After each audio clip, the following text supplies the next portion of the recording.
রাত্রি হলো ভোর, আজি মোর জন্মের স্মরণপূর্ণ বাণী। প্রভাতের রৌদ্রে লেখা লিপিখানি হাতে করে আনি, দ্বারে আসি দিল ডাক 25শে বৈশাখ। হে নূতন, দেখা দিক আর জন্মের প্রথম শুভক্ষণ। কবিগুরু রবীন্দ্রনাথ ঠাকুরের সার্ধ জন্মশতবর্ষ উপলক্ষে আমাদের সশ্রদ্ধ প্রণাম। কানাডায় নির্মিত বাংলা টেলিভিশনের আজকের এই বিশেষ আয়োজনে আপনাদের সাথে আছি আমি সৌমিতা। আমাদের আজকের অনুষ্ঠান সাজিয়েছি রবীন্দ্রসঙ্গীত, কবিতা এবং রবীন্দ্র সৃষ্টি বিষয়ক নানান আলোচনা দিয়ে। আমাদের স্টুডিওতে আজ আমাদের সাথে আছেন বিশিষ্ট রবীন্দ্র অনুরাগী, রবীন্দ্র গবেষক শ্রী নীলাদ্রি চাকি। নীলাদ্রিদা, আমাদের স্টুডিওতে আপনাকে স্বাগত জানাই। আপনি কেমন আছেন? ভালো। আমরা আপনাকে আজকে রবীন্দ্রনাথের গান, কবিতা, নাটক নিয়ে নানান প্রশ্ন করব। আমি প্রথমে গান দিয়ে শুরু করি। রবীন্দ্রনাথের গান তো আমাদের দৈনন্দিন জীবনে ভীষণভাবে জড়িয়ে আছে এবং আমার মনে হয় সারা পৃথিবীতে এই যে নানান ধরনের ঘটনা ঘটে চলেছে, রাজনৈতিক, সামাজিক, তার সঙ্গেও রবীন্দ্রনাথের গান ভীষণভাবে প্রাসঙ্গিক।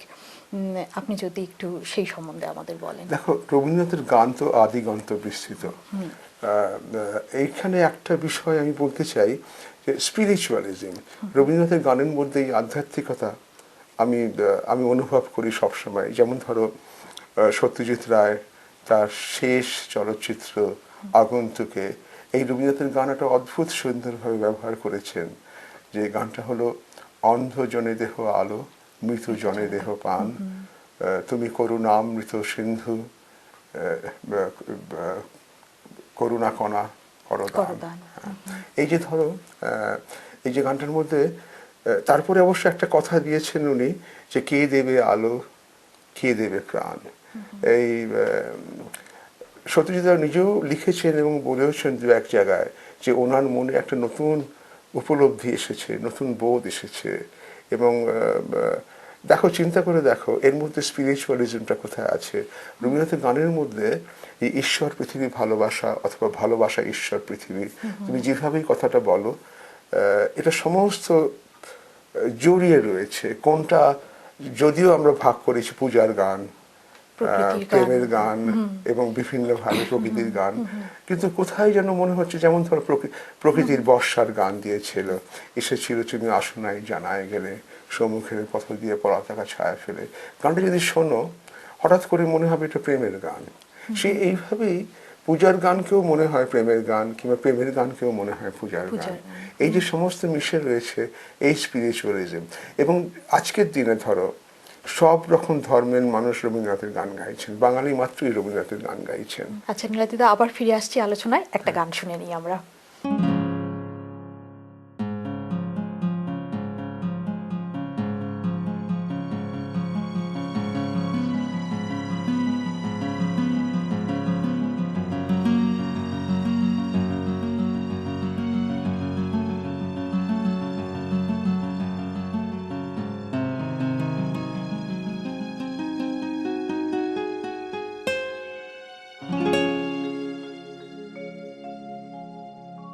কৃষ্ণকলি আমি তারে বলি, কৃষ্ণকলি আমি তারে বলি, কালো তারে বলে গায়ের লোক। মেঘলা দিনে দেখেছিলে মাঠে কালো মেঘ কালো হরিণ চোখ। ঘোমটা মাথায় ছিল না তার মোটে, মুক্ত বেনি পিঠের পরে লোটে। কালো তা সে যতই কালো হোক, দেখেছি তার কালো হরিণ চোখ। ঘন মেঘে আধার হলো দেখে ডাকতে ছিল শ্যামল দুটি গাই। শ্যামা মেয়ে ব্যস্ত ব্যাকুল পদে কুটির হতে ত্রস্ত এলো তাই, আকাশ পানে হানি যুগল ভুরু, শুনলে বারেক মেঘের গুরু গুরু।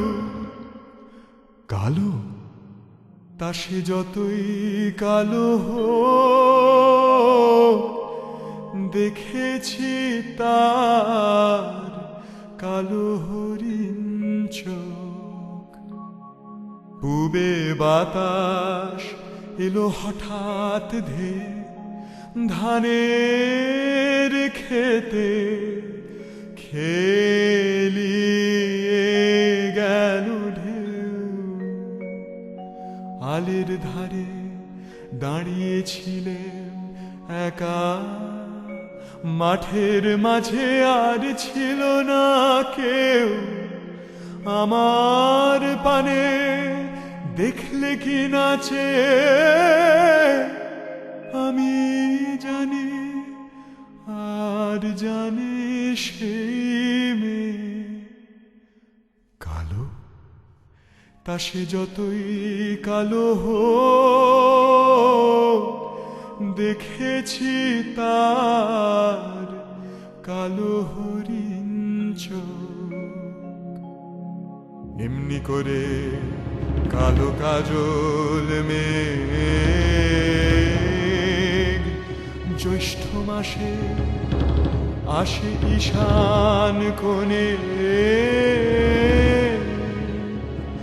এমনি করে কালো কোমল ছায়া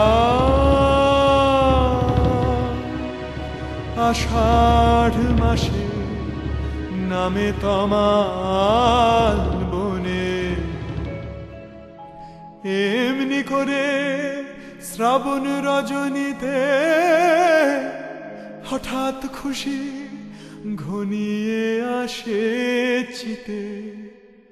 কালো তা সে যতই কালো হোক, দেখেছি তার কালো হরিণ চোখ। কৃষ্ণকলি আমি তারে বলি, আর যা বলে বলুক অন্য লোক। দেখেছিলেন ময়নাপাড়ার মাঠে ও কালো মেয়ের কালো হরিণ চোখ। মাথার পরে দেয়নি তুলে বাস, লজ্জা পাবার পায়নি অবকাশ। কালো তা সে যতই কালো হোক, দেখেছি তার কালো হরিণ চোখ। দর্শক, আমরা রবীন্দ্র সৃষ্টি বিষয়ক নানা আলোচনা করছিলাম শ্রী নীলাদ্রি চাকির সাথে। শ্রী নীলাদ্রি চাকি বহুদিন ইউনিভার্সিটি অফ টরন্টোর বেঙ্গল স্টাডিজের সেক্রেটারি হিসেবে দায়িত্ব পালন করেছেন। নীলাদ্রিদা, আমরা রবীন্দ্রনাথের গান নিয়ে আলোচনা করছিলাম। আপনি যেখানে বলছিলেন যে কিভাবে পৃথিবীর সর্বত্র রবীন্দ্রনাথের গান ছড়িয়ে আছে, যদি আবার একটু বলেন। আচ্ছা শোনো, এই 150 বছরের রবীন্দ্র জন্ম শতবর্ষের 150 বছর, এটা কিন্তু একটা বিশেষ বছর। এখানে শুধু গান নিয়ে আলোচনা নয়, যারা যারা আমাদের এই গানটাকে বাঁচিয়ে রেখেছেন আমাদের জীবনে, তাদেরকেও আজকে স্মরণ করতে হবে। যেমন ধরো, আমি কতগুলো গানের কথা বলছি। 1929 সাল, যতীন দাস লাহোর জেলে, স্বাধীনতা সংগ্রামী যতীন দাস লাহোর জেলে 62 দিন অনশন করার পরে যখন মারা গেলেন, সেই রাত্রে রবীন্দ্রনাথ অসম্ভব যন্ত্রণার মধ্যে গান লেখেন। সর্বখর্ব তারে দহে তব কত দাহ, হে ভৈরব শক্তি দাও মর্তপানে চাহ।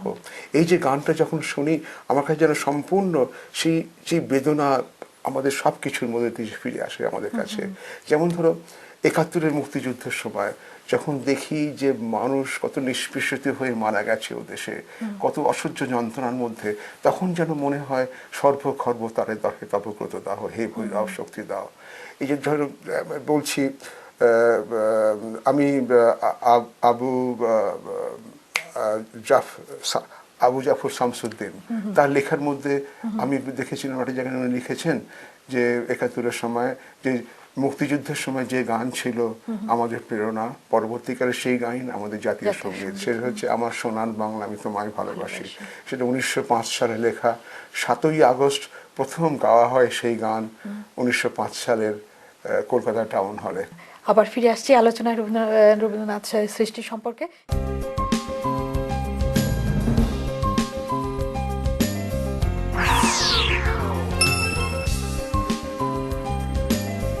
পল্টু কুমার শিকদার, বাংলাভাষী কেন্দ্রিয়ান barrister. Immigration, personal injury, criminal law, real estate সহ যে কোনো বিষয়ে আইনগত পরামর্শের জন্য নির্ভরযোগ্য ও বিশ্বস্ত। Omnibus tax and accounting services, দ্রুত ট্যাক্স রিফান্ড সহ যাবতীয় ট্যাক্স ও বিজনেস অ্যাকাউন্টিং এর জন্য নির্ভরযোগ্য প্রতিষ্ঠান। যোগাযোগ Mostak Ahmed, 2811 Danforth Avenue, Toronto.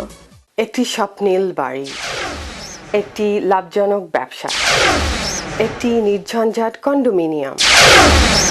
আপনার এমন সব স্বপ্ন পূরণে অভিজ্ঞ রিয়েল এস্টেট এজেন্ট শাহজাদ একটি বিশ্বস্ত নাম।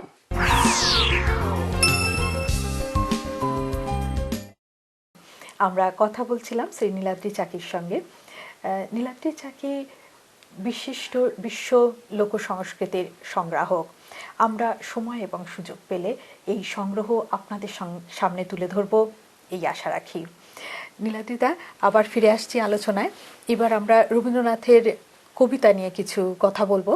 রবীন্দ্রনাথের কবিতা, বিশেষ কিছু কবিতা, সবটা নিয়ে আলোচনা করার সময় যদিও আমাদের নেই, আপনি যদি একটু বিশেষ বিশেষ কিছু কবিতা সম্পর্কে কিভাবে আমাদের জীবনের প্রাসঙ্গিকতা নিয়ে আসছে একটু যদি বলেন। দেখো, তুমি যে আমাদের শুরুতে যে কবিতাটা বললে যে হে নূতন দেখা কারবার, এটা কিন্তু রবীন্দ্রনাথের শেষ জীবনের ১৯৪১ সালে দুটি গান লিখেছিলেন উনি, মানে সুর দিয়েছিলেন। তার মধ্যে হে নূতন দেখাতি কারবার, যদি ওনার কবিতাটা অনেকদিন আগে লেখা, কিন্তু সুর দিয়েছিলেন ১৯৪১ সালের শেষ গানটা, জীবনের শেষ গান হে নূতন দেখাতি কারবার। আর একটা গান দিয়েছিলেন, সেটা হচ্ছে ওই মহামানব আসে, যেটা হচ্ছে সৌমেন্দ্রনাথ ঠাকুর ওনাকে অনুরোধ করেছিলেন যে একটা মানবের জয় গান গিয়ে একটা কবিতা গান লেখার জন্য, তখন সেটা দিয়েছিলেন। শোনো, কবিতা বলতে আমার মনে হয় কি জানো, জীবনের শেষ তিনটে কবিতা উনি ১৯৪১ সালে জুলাই মাসে ২৭শে জুলাই উনি লেখেন সকালবেলা। সেটা হচ্ছে প্রথম দিনের সূর্য প্রশ্ন করেছিল সত্তার নূতন আবির্ভাবে কে তুমি, মেলেনি উত্তর, বৎসর বৎসর চলে গেল, দিবসের শেষ সূর্য শেষ প্রশ্ন উচ্চারিল, পশ্চিম সাগর তীরে নিস্তব্ধ সন্ধ্যায় কে তুমি, পেল না উত্তর। এই যে এটা লিখলেন ২৭শে জুলাই সকালবেলা, ২৮শে জুলাই কিছু লেখেননি, ২৯শে জুলাই সন্ধেবেলায় লিখলেন, বিকেলবেলায় লিখলেন যে দুঃখের আধার রাত্রি বারবার এসেছে আমার দ্বারে, এবং ৩০শে জুলাই সকালবেলায় লিখলেন ৯:৩০ সময়, তোমার সৃষ্টির পথ রেখেছ আকীর্ণ করি, এই যে বিচিত্র ছলনা জালে হে ছলনাময়ী। এটাই শেষ কবিতা রবীন্দ্রনাথের, এবং এই শেষ কবিতাটা উনি কারেকশন করারও সুযোগ পাননি। তারপর অপারেশন চান, অপারেশন টেবিলে, সেখানে উনি কোমায় চলে যান।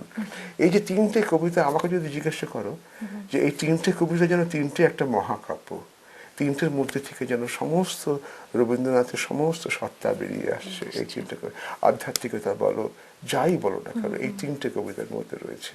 আমি পরাণের সাথে খেলিব আজিকে মরণ খেলা, নিশীথ বেলা সঘন বরষা গগন আধার, হেরো বাড়ি ধারে কাঁদে চারিধার, ভীষণ রঙ্গে ভব তরঙ্গে ভাসাই ফেলা, বাহির হয়েছি স্বপ্ন শয়ন করিয়া হেলা রাত্রিবেলা।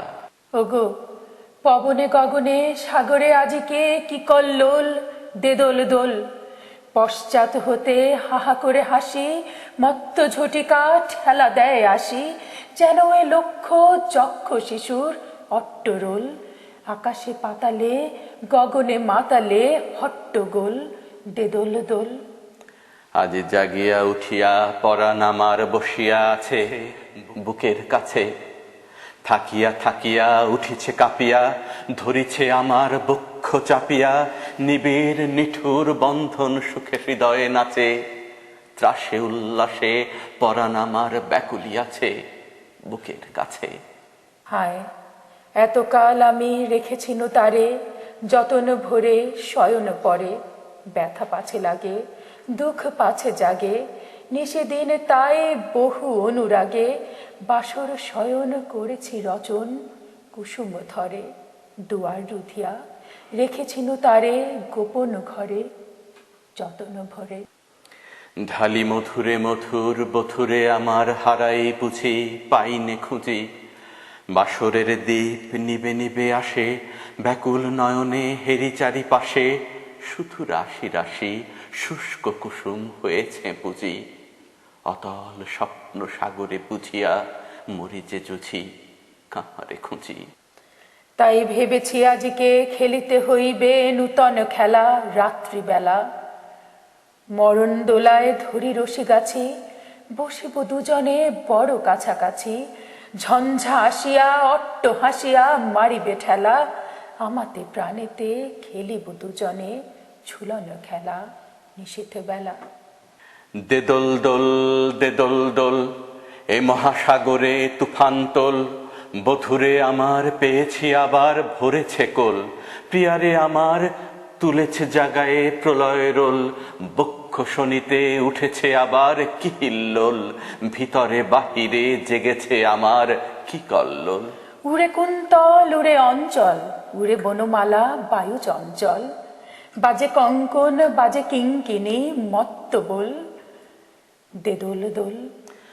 আয়ের ঝঞ্ঝা পরাণ বধুর, আবরণ রাশি করিয়া দে দূর, করি লুণ্ঠন অবগুণ্ঠন বসন খোল, দে দোল দোল। প্রাণেতে আমাতে মুখোমুখি আজ, চিনি লব দোহে ছাড়ি ভয় লাজ, বক্ষে বক্ষে পরশিব দোহে ভাবে বিভোল। দে দোল দোল স্বপ্ন টুটিয়া বাহিরেছে আজ দুটো পাগল, দে দোল দোল।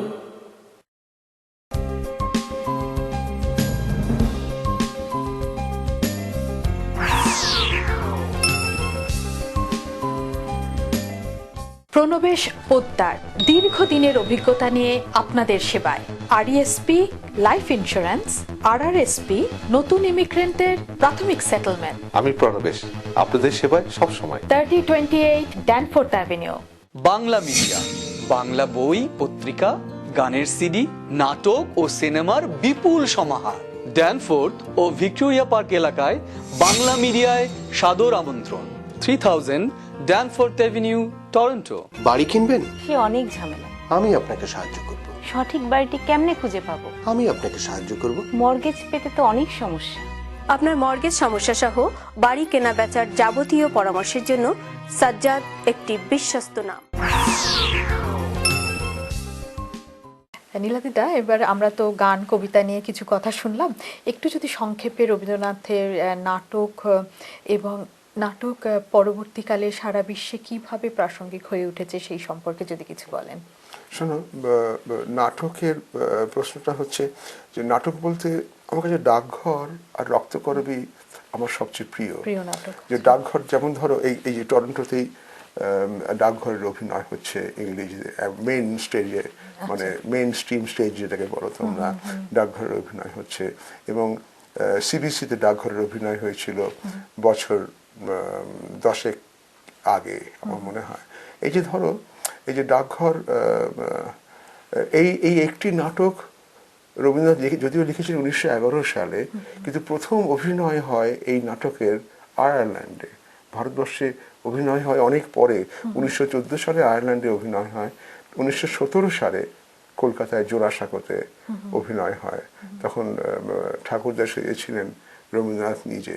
পরবর্তীকালে এই নাটকের যে প্রধান অভিনয় করেছিলেন বহুরূপের গ্রুপের সৌম্যমিত্র, সে এক অসাধারণ অভিনয় আমার মনে আছে।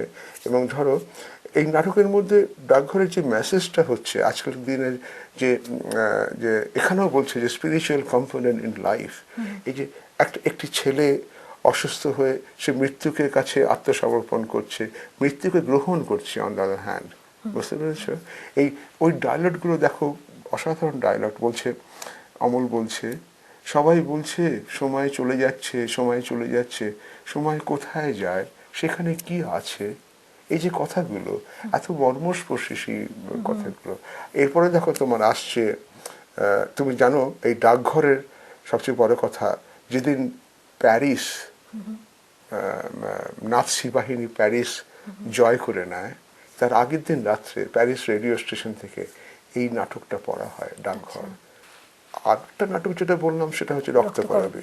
রক্তকরবী হচ্ছে সবচেয়ে পাওয়ারফুল নাটক, আমার মনে হয় রবীন্দ্রনাথ নিজেও অনুভব করতেন। এত পাওয়ারফুল, রবীন্দ্রনাথ ওরা নামও দিয়েছেন কয়েকবার। প্রথমে দিয়েছিলেন যক্ষপুরী, তারপরে আবার নাম অনেক পরে হলো নন্দিনী নাম দিলেন, তা অবশেষ রক্তকরবী নামটা দিয়েছিলেন উনি। এই যে তার মানে উনিও দোনামো না যে কি নাম দেবো, ওঠার মধ্যে এত পাওয়ারফুল নাটকে। ওর মধ্যে যেটা এই বর্তমান কালের পরিস্থিতিতে লেখা, যে আমরা যে আমাদের ম্যাটেরিয়ালিজম, যে সব সময় আমরা চাই চাই চাই করছি, সেটাই যেন প্রকাশ পেয়েছে রক্তকর্মীর মধ্যে। এবং যেখানে বলছে যে কোনো কোনো জায়গায় তারই বলছে যে মাটি থেকে তাল তাল সোনা তুলে আনতে পারি, হ্যাঁ, কিন্তু এই ভেজা মাটির উপরে একটি ঘাসের তো জন্ম দিতে পারি না আমরা। এইটাই হচ্ছে রক্তকর্মীর মূল সূত্র, এই যে ম্যাটেরিয়ালিজমের এগেনস্টে। এইভাবেই নাটকটা আমাদের জীবনে গেঁথে বসেছে, রক্তকর্মী বলো, ডাকঘরই বলো। মিলাদিদা, আপনাকে অনেক ধন্যবাদ আমাদের স্টুডিওতে আসার জন্য, আপনার ব্যস্ত সময় থেকে সময় দেওয়ার জন্য অনেক শুভেচ্ছা রইল। দর্শক, আমরা আরও একটি রবীন্দ্রসঙ্গীত শুনতে শুনতে শেষ করব আজকের অনুষ্ঠান। আপনাদের সকলকে ধন্যবাদ আমাদের সাথে থাকার জন্য। পরবর্তী অনুষ্ঠান ঠিক এক পক্ষকাল পরে একই সময় একই চ্যানেলে দেখবার আমন্ত্রণ রইল। সকলে ভালো থাকুন, সুস্থ থাকুন, আর বাঙালির সাথে বাংলা বলুন। চাঁদের হাসি বাত ভেঙেছে, উছলে পড়ে আলো, ও রজনী গন্ধা তোমার গন্ধ সুধা ঢালো, চাঁদের হাসির বাত ভেঙেছে, উছলে পড়ে আলো, ও রজনী গন্ধা তোমার গন্ধ সুধা ঢালো, চাঁদের হাসির বাত ভেঙেছে।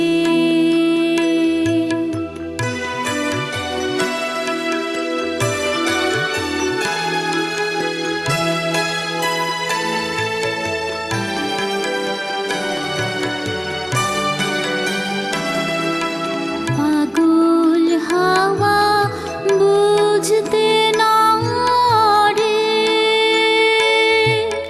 ডাক পড়েছে কোথায় তারে,